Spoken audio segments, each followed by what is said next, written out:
출애굽기 3장 13절, 14절 말씀을 제가 봉독하겠습니다.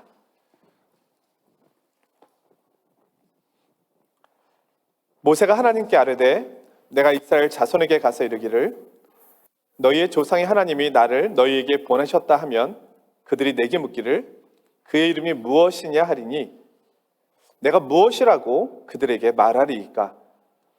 하나님이 모세에게 이르시되 나는 스스로 있는 자이니라. 또 이르시되 너는 이스라엘 자손에게 이같이 이르기를 스스로 있는 자가 나를 너희에게 보내셨다 하라. 아멘.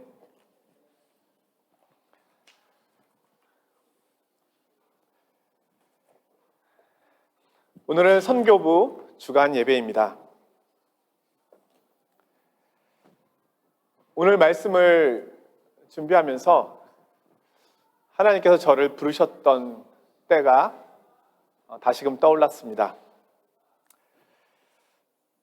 고3 시절 기도의 시간에 하나님께서 제게 물으시는 것 같았습니다. 너의 인생을 나에게 맡길 수 있겠니? 제가 대답했습니다. 하나님, 제가 주일도 잘 지키고 헌금 생활도 잘 할 테니 제 인생에는 상관하지 말아 주십시오. 주님이 다시 말씀하시는 것 같았습니다. 너의 인생을 나에게 맡기렴. 다시 이야기했습니다. 하나님, 제 인생을 주님께 하나님께 맡기면 예수님처럼, 바울처럼, 베드로처럼 살게 하실 거잖아요. 싫어요. 저는 제 인생에 계획이 있어요. 하나님이 다시 말씀하는 것 같았습니다. 나를 신뢰하렴. 나는 너보다 너를 더 잘 알고 있단다. 긴 시간 씨름을 하다가 서러워서 울면서 하나님께 저의 인생의 소유권을 넘겨드렸습니다.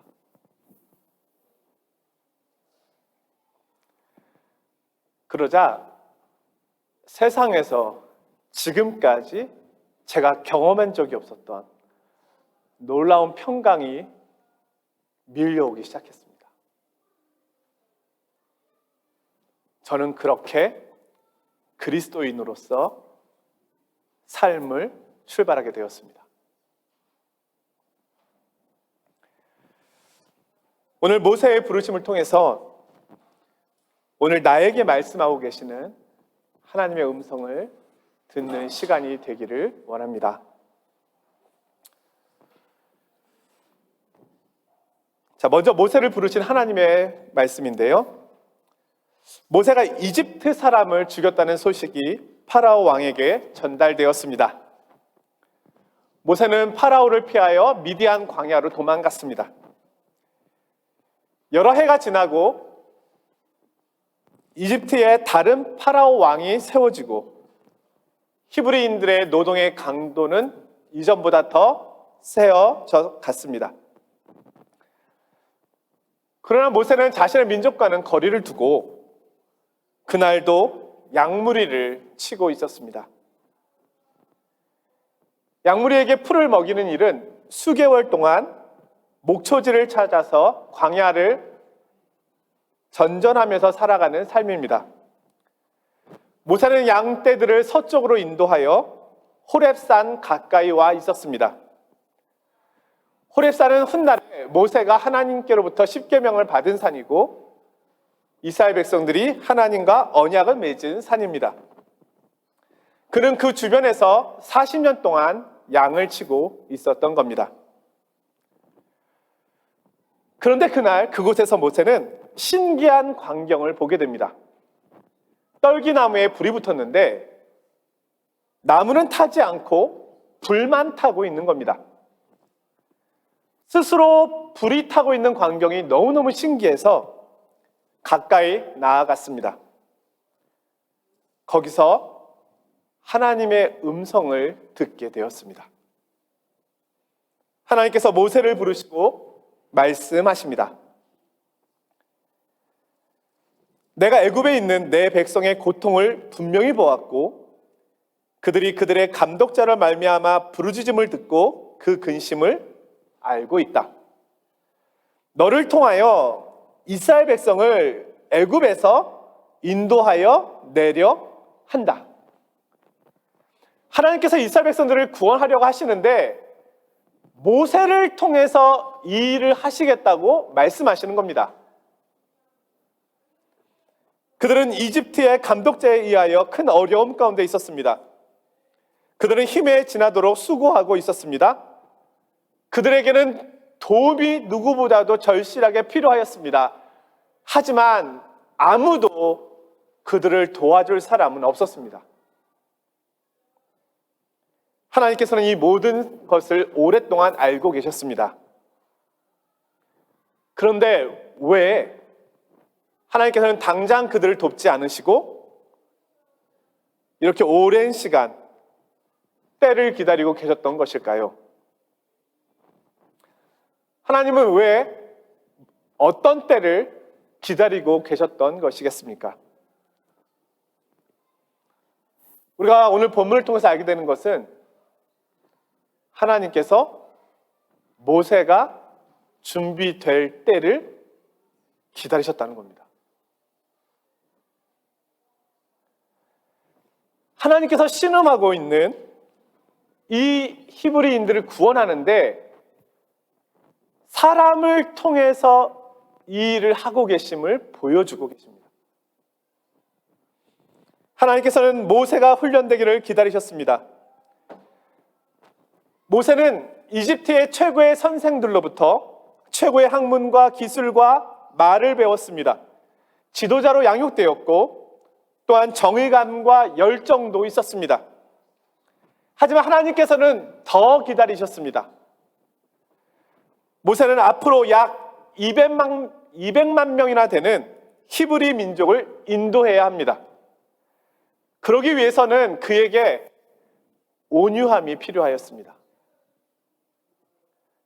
온유함을 배우는 시간은 그 이전에 외적으로 단련되는 시간보다 더 많은 시간이 요구되었습니다. 어찌 보면 모세는 실패한 사람이었습니다. 살인자였습니다. 파라오의 왕으로부터 지명수배를 당한 인물이었습니다. 그는 숨어 있어야만 했고 지난 40년의 시간은 마치 무의미한 것처럼 여겨지기도 했습니다. 그러나 그렇지 않았습니다. 모세의 실패가 하나님의 실패는 아니었습니다. 도리어 하나님께는 기회였습니다. 하나님은 그 시간을 모세를 단련하는 시간으로 사용하셨습니다. 하나님을 만나자 그의 인생에 대한 해석이 달라지게 되었습니다. 그는 긴 시간 준비되고 있었던 겁니다. 하나님은 이제 80년 동안 훈련받은 그를 사용하기 시작하십니다. 사랑하는 성도 여러분, 지금도 이 세상은 고통 중에 신음하고 있습니다. 어둠의 영의 감독자가 많은 사람들을 무너뜨리고 있습니다. 하나님께서는 일꾼을 찾고 계십니다. 이들을 도울 자가 필요합니다. 하나님께서는 일꾼들을 세우셔서 그들을 도우시고 그들에게 영적 출애굽을 이끄시기를 원하십니다. 하나님은 급하시지만 때를 기다리고 계십니다. 하나님께서는 이 일들을 감당한 일꾼들을 훈련하시고 단련하십니다. 그들을 통하여 구원의 일을 이루어 가십니다. 오늘 우리도 이 일에 부름을 받은 사람들입니다. 두 번째로 이 하나님의 부르심에 동참하는, 응답하는 모세의 모습입니다. 하나님께서는 모세를 부르시면서 자신의 계획을 말씀해 주시는데요. 3장 10절에 이렇게 말씀합니다. 이제 내가 너를 바로에게 보내어 너에게 내 백성 이스라엘 자손을 애굽에서 인도하여 내게 하리라. 창세기에 보면 하나님과 족장들이 맺은 언약의 핵심은 아브라함의 후손이 가나안 땅을 상속받아서 강대하고 큰 민족이 되어 천하 모든 민족에게 복이 되는 삶을 사는 것입니다. 하나님께서는 이 일의 성취를 위해서 오늘 모세에게 나의 백성을 파라오의 노예살이에서 건져내어 젖과 꿀이 흐르는 땅으로 인도해달라고 모세에게 요청하고 계십니다. 하나님께서 모세에게 이 일을 맡기면서 히브리 민족을 내 백성 이스라엘 자손 이렇게 부르십니다. 이스라엘은 하나님의 백성입니다. 이들은 파라오의 백성이 아닙니다. 파라오의 소유가 아닌 하나님의 소유입니다. 지금 이들이 노예로 고통 중에 있지만 하나님께서는 이들을 잊으신 적이 한 번도 없습니다. 하나님께서는 모세에게 내 백성을 좀 구원해 달라고 말씀하고 계시는 겁니다. 그렇기 때문에 이 일은 궁극적으로 하나님의 일입니다. 모세의 일이 아닙니다. 히브리 민족은 모세의 백성이 아닙니다. 하나님의 백성입니다. 그런데 하나님께서 자신의 백성을 모세에게 부탁하고 계시는 겁니다. 모세는 이 엄청난 미션을 통보받고 당황해서 냉담하게 대답합니다. 내가 누구이기에 파라오에게 가며 이스라엘 자손을 이집트에서 인도하여 내겠습니까? 너무 당연한 답변이죠. 그런데 모세는 여전히 이 일이 자신의 일이라고 생각하고 있는 겁니다. 그러나 하나님께서는 모세에게 말씀하십니다. 12절의 말씀인데요. 내가 반드시 너와 함께 갈 것이다. 하나님께서 이 일을 모세에게 맡기셨지만 하나님께서는 모세와 함께 가실 겁니다. 하나님께서 모세를 지도해 주시고 도와주시고 이스라엘 백성을 보존해 주실 것입니다. 모세는 하나님의 대리자로서 하나님의 명령과 말씀을 이스라엘 백성들에게 전달하면 되는 겁니다. 8절에 하나님께서 말씀하고 계시는데요. 내가 내려가서 그들을 애굽인의 손에서 건져내고 그들을 그 땅에서 인도하여 내어. 하나님께서 내려오셔서 이 일을 하시겠다는 겁니다. 이 일의 주체는 하나님이십니다. 하나님께서 모세의 순종을 통하여 이 일을 행하시겠다는 겁니다. 만약에 모세가 이 일에 순종하지 않는다면 하나님께서는 더 기다리셔야 할 수도 있습니다.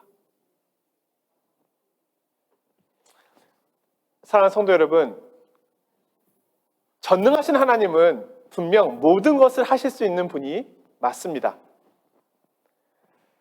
그런데도 하나님께서는 일꾼들을 부르셔서 그들과 함께 하나님의 일을 해나가기를 원하십니다.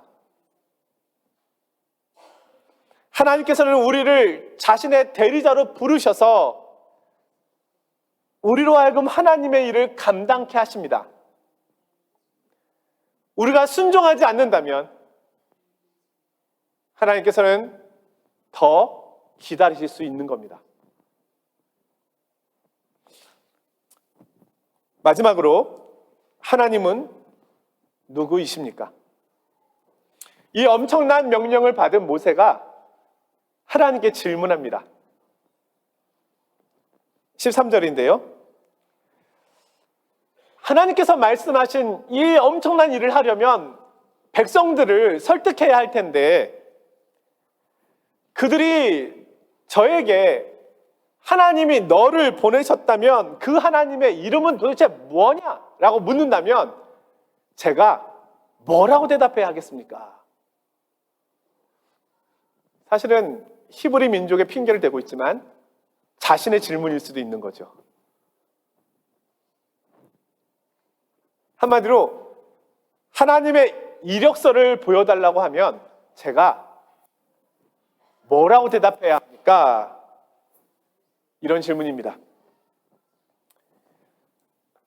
기업에서 어떤 사람을 채용할 때 이력서를 보고 또한 자소서, 자기소개서를 요청합니다. 자기소개서에 여러 가지 서류들을 첨부하면 그 사람을 이해하는 데 큰 도움이 될 것입니다. 사실 창세기는 이런 이스라엘 민족의 질문에 대한 답변의 책이라고 할 수 있습니다. 창세기 1장부터 50장까지는 하나님의 이력서이며 하나님의 자소서입니다. 그런데 지금은 창세기가 기록되기 이전입니다. 더 분명한 하나님 자신에 대한 소개가 필요합니다. 재촉하고 있는 모세 앞에 하나님께서 자신을 한 문장으로 소개해 주십니다. 14절 말씀이죠. 나는 스스로 있는 자니라. 또 이르시되 너는 이스라엘 자손에게 이같이 이르기를 스스로 있는 자가 나를 너희에게 보내셨다 하라. 하나님은 스스로 계신 분입니다. 스스로 있는 자로 번역된 우리말은 너무 훌륭한 번역이지만 내용이 어렵습니다. 히브리어로는 에흐에, 에쉐르, 에흐에 해서 나는 나다. 이렇게 번역이 됩니다. 나는 내가 될 자격이 있다. 나는 나로서 존재하는 자다. 이런 뜻입니다. 하나님은 스스로 하나님이 되십니다. 그분은 인간에 의하여 만들어지거나 존재하게 되신 분이 아닙니다. 인간의 증명을 필요로 하지 않습니다. 저와 여러분의 동의가 필요 없습니다. 그분은 스스로 계십니다. 내가 인식하기 전에도 그분은 계셨습니다. 세상이 있기 전에도 그분은 계셨습니다. 하나님은 스스로 계획하시고 스스로 그 일을 성취하십니다. 어느 누구에게도 구속받지 않는 분이십니다. 학자들은 이 말이 언약을 지키는 하나님을 강조하고 있는 말이라고 설명합니다. 이 일을 계획한 자가 나이고 이 일을 성취하는 자도 나이다. 이런 뜻이라는 겁니다. 스스로 계신 하나님. 그런데 이 스스로 계신 하나님께서 자신의 전능성과 능력을 인간을 구원하는 데 묶어두시고 제한하십니다. 모든 것을 다 하실 수 있는 것이 전능성이 아니라 자신의 전능성을 스스로 인간에 의하여 제한되고 억제하시는데 사용하시는 겁니다. 그러한 전능성이라고 이야기하고 있습니다. 요즘 유럽에서 그리고 프랑스에서 인기 있는 넷플릭스 예능 프로그램, 한국에서 만든 피지컬 100이라고 하는 프로그램을 흥미롭게 보았습니다. 이 프로그램을 기획하게 된 동기를 연출자에게 물어봤거든요. 이 연출자가 어느 날 헬스장에서 헬스를 하다가 헬스장 앞에 이달의 베스트 바디라고 써있는 그 글씨와 사진을 보았다는 거예요. 그걸 보면서 왜 저 사람이 이달의 베스트 바디지? 이런 의문을 갖게 되었다는 겁니다.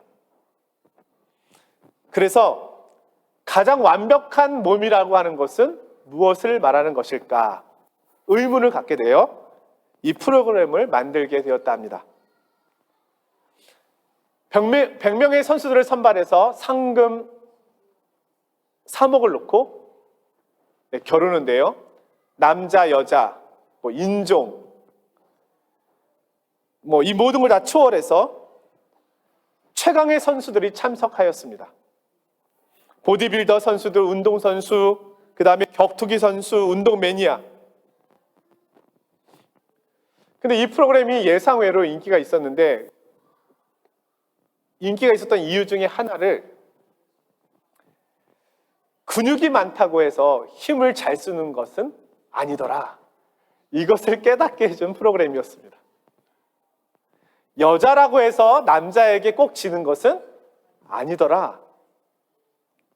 반전이 있었다는 겁니다. 도리어 근육량은 부족한데 순발력도 있고 힘도 잘 쓰는 사람들이 있었습니다. 제가 듣기로는 보이기 위한 근육이 있답니다. 그래서 이 사람들은 근육을 예쁘게 가꾸는 것이 자기의 목표이기 때문에 아내의 장바구니도 들어주지 않는다고 합니다. 어머니의 심부름도 하지 않는다는 거예요. 왜냐하면 무거운 것을 들면 근육이 망가진대요. 모양이 망가지기 때문에 힘을 쓰지 않는답니다. 제가 그 이야기를 들으면서 도대체 무엇을 위한 근육인가? 이 근육은 보이기 위한 것 뿐입니다. 그런데 남을 구조하기 위해서 단련된 소방관이나 구조대원들은 근육량은 작아 보여도 굉장히 강합니다. 이 사람들의 특징은 남을 구해야 하니까 자신이 더 단련되어야 했던 겁니다.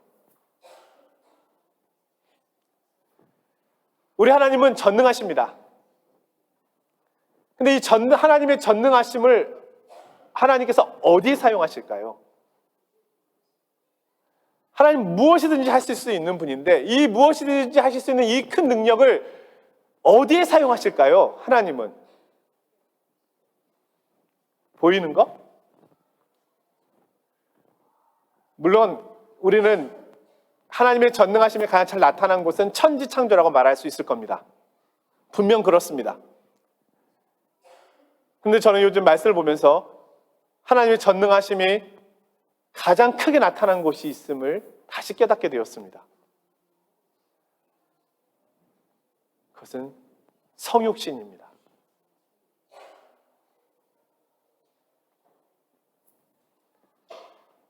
하나님이 인간이 되신 겁니다.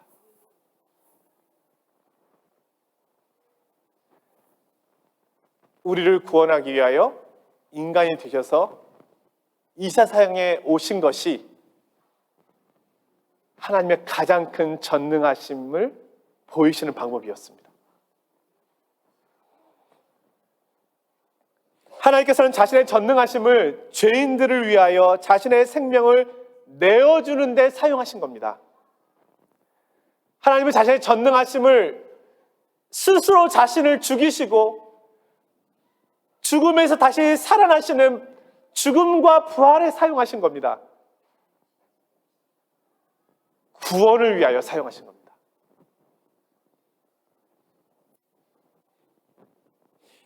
사랑하는 성도 여러분, 그리고 우리 선교부원 여러분, 지금도 이 세상은 자신을 도울 자를 필요로 하고 있습니다. 하나님께서는 일꾼을 찾고 계시고 기다리고 계십니다. 나를 기다리고 계신 것일 수도 있습니다. 하나님은 신음하고 부르짖고 있는 이 세상에서 우리를 건져내시기 위하여 우리에게 오셨습니다. 우리를 부르시고 함께 이 일을 해나가기를 원하십니다. 오늘 우리에게 있는 건강, 물질, 시간은 장식용이 아닙니다. 이것은 주님을 위하여 사용하라고 주신 겁니다.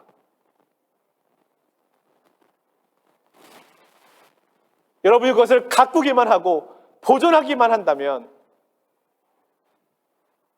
그것은 근육을 쓰지 않는 보디빌더와 무엇이 다르겠습니까?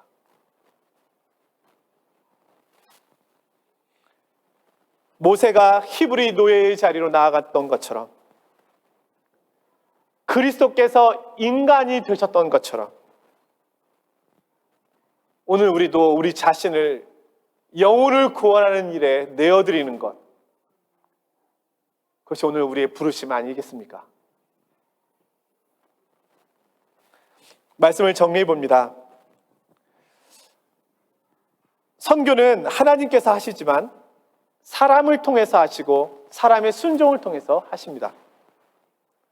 하나님께서는 모세를 준비시키셨습니다.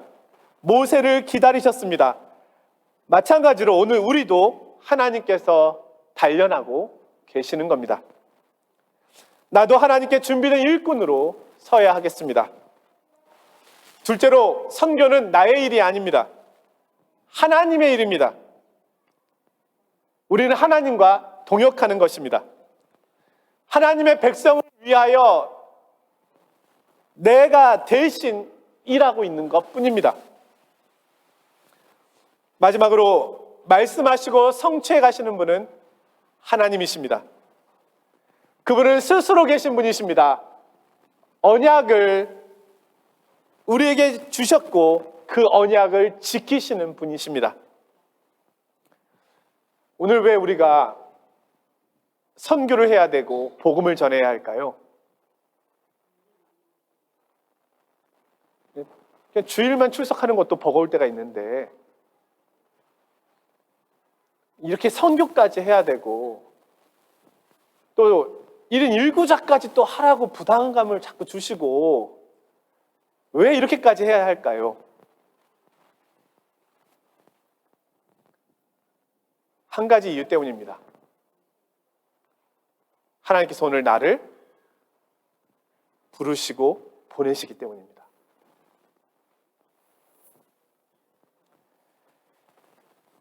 오늘 선교부 주간 예배를 맞이해서 이 시대 속에 나를 부르신 주님을 묵상하면서 복음을 전하고 증거하는 일을 통하여 하나님께 영광 돌려드리는 그런 복된 삶이 되시기를 주님의 이름으로 축원드립니다.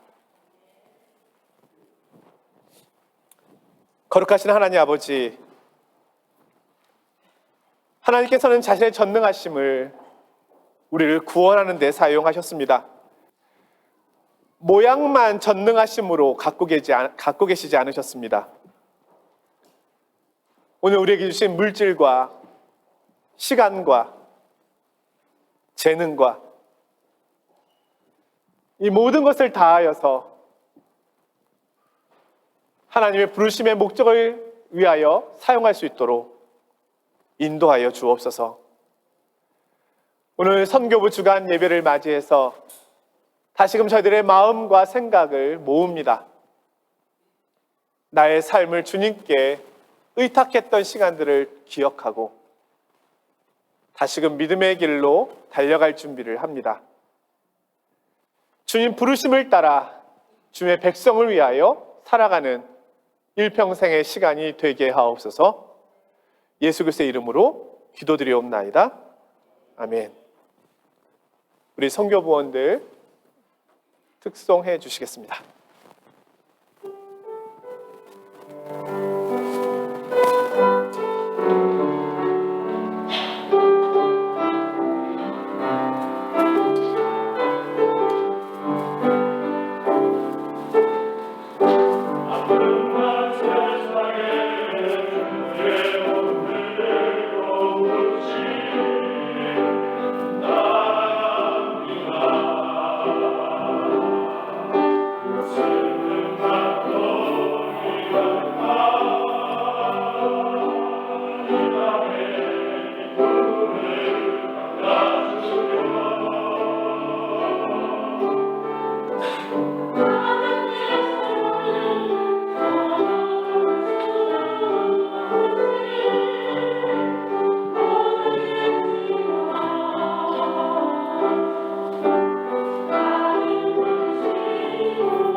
아멘.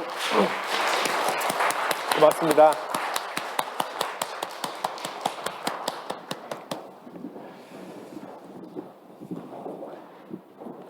네, 기도하겠습니다. 하나님, 오늘 선교부 주간 예배로 다시금 저희들의 마음을 선교에 모으게 하여 주시고 하나님의 말씀에 모으게 하여 주시니 감사합니다. 선교는 선택이 아니라 명령입니다. 결단이기 전에 부르심입니다. 지금 우리 파리 장로교를 통해서 협력하고 계시는 많은 선교사님들, 저들의 작은 물질과 기도이지만 하나님 나라를 세워가는데 큰 도움이 되기를 원합니다. 선교사님들의 사역을 위로하고 격려하며 또 복음의 최전방에서 사역하고 있는 현장 가운데 어둠의 영들을 대적하는 그런 후원이 되기를 원합니다. 오늘 새롭게 마음을 모아 하나님 앞에 나아가는 주의 자녀들의 그 귀한 섬김의 고백을 기쁘게 받아 주시옵소서. 무엇보다도 앞에서 선교를 위하여 힘쓰는 선교부원들을 기억해 주시고 이들의 수고와 이들의 노력과 때로는 이름도 없고 빛도 없는 것처럼 보이는 그런 속에서 섬길 때 하나님 기억하시고 하나님의 크신 사랑과 은혜로 갚아주시며 큰 영광 받아주시기를 원합니다. 바라옵기는 저희가 더 많은 선교사님들을 후원하길 원하고 또 바라옵기는 또 저희 교회에서 파송 선교사님도 나올 수 있기를 원하고 또 저희가 그렇게 사용되기를 원합니다. 주님의 계획과 뜻 가운데 저희들을 인도하여 주시옵소서. 이 시간 예물을 올려드립니다. 주님 모든 것이 주님의 것입니다. 일부를 드리지만 전부를 드리는 마음으로 올려드리오니 주님 기쁘게 받아주옵소서. 예수님의 이름으로 기도드리옵나이다. 아멘.